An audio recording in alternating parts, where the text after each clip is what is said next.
விஜயின் ஜனநாயகன் திரைப்படத்திற்கு தணிக்கை சான்று வழங்க கோரிய வழக்கில் நாளை மறுதினம் தீர்ப்பு வழங்கப்படும் என சென்னை உயர்நீதிமன்றம் அறிவித்துள்ளது.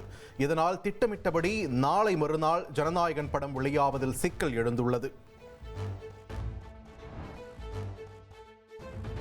ஜனநாயகன் படத்திற்கு யுஏ சான்று வழங்க முடிவு செய்த பின் மறு ஆய்வுக்கு அனுப்பியது ஏன் என நீதிபதி கேள்வி எழுப்பியுள்ளார். தணிக்கை சான்றிதழ் வழங்கும் விவகாரத்தில் தமது அதிகாரத்தை கட்டுப்படுத்த முடியாது என சென்சார் போர்டு தரப்பில் வாதிடப்பட்டது. சென்சார் போர்டுக்கு படத்தை மறு ஆய்வு செய்யும் அதிகாரம் இல்லை என தயாரிப்பு நிறுவனம் தரப்பில் சுட்டிக்காட்டப்பட்டது. 3000 ரூபாய் ரொக்கம், பச்சரிசி, சர்க்கரை அடங்கிய பொங்கல் பரிசு தொகுப்பு வழங்கும் பணி சென்னை ஆலந்தூரில் முதலமைச்சர் மு.க. ஸ்டாலின் தொடங்கி வைக்கிறார். தமிழகத்தில் சட்டமன்ற பொதுத் தேர்தலுக்கான தேதி மார்ச் முதல் வாரத்தில் அறிவிக்க வாய்ப்புள்ளதாக தகவல் வெளியாகியுள்ளது. தேர்தல் முன்னேற்பாடு தொடர்பாக ஆலோசனை மேற்கொள்ள இந்திய தேர்தல் ஆணைய அதிகாரிகள் தமிழகத்திற்கு அடுத்த மாதம் வருகை தர உள்ளனர். சட்டமன்ற தேர்தலுக்காக அதிமுக, பாமக இடையே கூட்டணி ஒப்பந்தம் கையெழுத்தாகியுள்ளது. சென்னையில் அதிமுக பொதுச் செயலாளர் எடப்பாடி பழனிசாமி, பாமக தலைவர் அன்புமணி இருவரும் சந்தித்து ஒப்பந்தம் செய்து கொண்டனர்.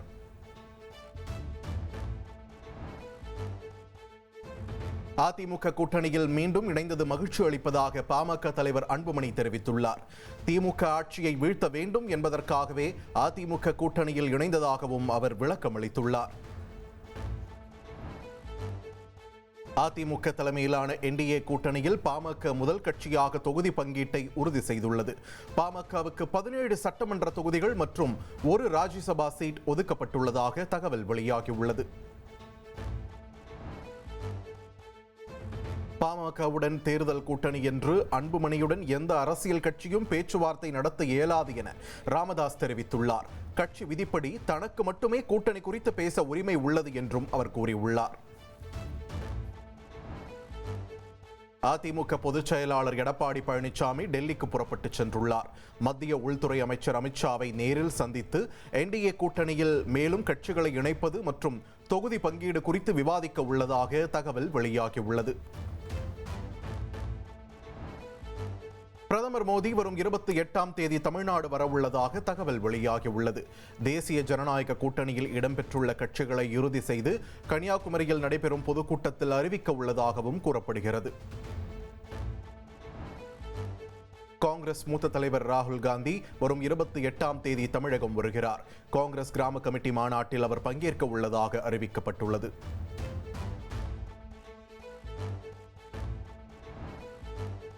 தமிழகத்தில் மத உணர்வுகளை தூண்டி யாராலும் குளிர்காய முடியாது என்று முதலமைச்சர் மு.க. ஸ்டாலின் தெரிவித்துள்ளார். பக்தர்களின் அசைக்க முடியாத நம்பிக்கையை திமுக அரசு பெற்றுள்ளது என்றும் முதல்வர் குறிப்பிட்டுள்ளார். தென்கிழக்கு வங்கக்கடல் மற்றும் அதனை ஒட்டிய இந்திய பெருங்கடலில் நிலவிய ஆழ்ந்த காற்றழுத்த தாழ்வு பகுதி தாழ்வு மண்டலமாக வலுவடைந்துள்ளது. அடுத்த 24 மணி நேரத்திற்குள் ஆழ்ந்த காற்றழுத்த தாழ்வு மண்டலமாக வலுப்பெறும் என்றும் இந்திய வானிலை ஆய்வு மையம் தெரிவித்துள்ளது. வரும் 9ஆம் தேதி மயிலாடுதுறை, நாகை, திருவாரூர் உள்ளிட்ட 6 மாவட்டங்களில் கனமழைக்கு வாய்ப்புள்ளதாக தெரிவிக்கப்பட்டுள்ளது. 10ஆம் தேதி தஞ்சை, புதுக்கோட்டை, ராமநாதபுரம் உள்ளிட்ட மாவட்டங்களில் கனமழைக்கு வாய்ப்புள்ளதாக வானிலை ஆய்வு மையம் கூறியுள்ளது. ஆபரண தங்கத்தின் விலை சவரனுக்கு 560 ரூபாய் குறைந்துள்ளது. காலை சவரனுக்கு 360 ரூபாய் உயர்ந்த நிலையில் மாலையில் 560 ரூபாய் குறைந்து ஒரு சவரன் 1,02,400 ரூபாய்க்கு விற்பனை செய்யப்படுகிறது. உதகையை அடுத்த கள்ளக்குறை ஹாடா அருகே 120 அடி பள்ளத்தில் மினி பஸ் கவிழ்ந்து விபத்திற்குள்ளானது. படுகாயம் அடைந்தவர்கள் உதகை அரசு மருத்துவமனையில் அனுமதிக்கப்பட்டுள்ள நிலையில் ஒருவர் கவலைக்கிடமாக இருப்பதாக தெரிவிக்கப்பட்டுள்ளது. சம வேலைக்கு சம ஊதியம் உள்ளிட்ட கோரிக்கைகளை வலியுறுத்தி இடைநிலை ஆசிரியர்கள் 13வது நாளாக போராட்டத்தில் ஈடுபட்டனர். சென்னை டிபிஐ வளாகத்தில் வாய் மற்றும் கண்களில் கருப்பு பட்டை கட்டி போராட்டத்தில் ஈடுபட்ட இடைநிலை ஆசிரியர்கள் தங்கள் கோரிக்கைகளை நிறைவேற்றக் கோரி முழக்கமிட்டனர். ஆவின் பால் விலை உயர்த்தப்படுவதாக பரவும் தகவலை தமிழ்நாடு அரசு மறுத்துள்ளது. மாநிலம் முழுவதும் ஆவின் பால் விலை மற்றும் வைகைகளில் எந்தவித மாற்றமும் இன்றி விற்பனை செய்யப்பட்டு வருவதாக ஆவின் நிர்வாகம் விளக்கம் அளித்துள்ளது.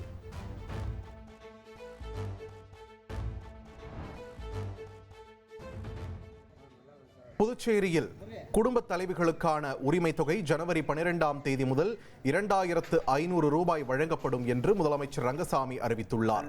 பொங்கல் பரிசு தொகுப்புடன் ரொக்கப்பணம் வழங்குவது குறித்து விரைவில் அறிவிக்கப்படும் என்றும் அவர் கூறியுள்ளார். அமைச்சர் KN நேரு மீது லஞ்ச ஒழிப்புத்துறை வழக்கு பதிவு செய்ய வேண்டும். அமலாக்கத்துறை எழுதிய கடிதத்தை சுட்டிக்காட்டி அதிமுக MP இன்பதுரை சென்னை உயர்நீதிமன்றத்தில் மனு தாக்கல் செய்துள்ளார்.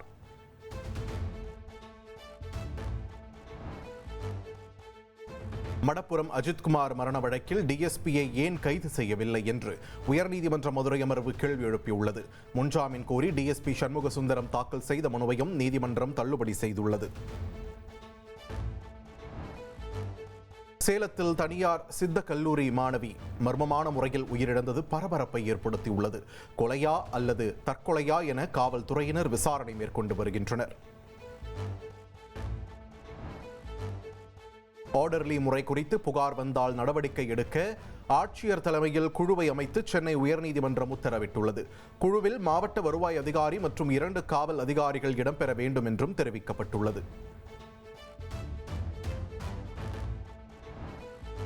பாமக MLA அருள் மீதான கொலை முயற்சி வழக்கை CBIக்கு மாற்றக் கோரிய மனு காவல்துறை பதிலளிக்க சென்னை உயர்நீதிமன்றம் உத்தரவிட்டுள்ளது.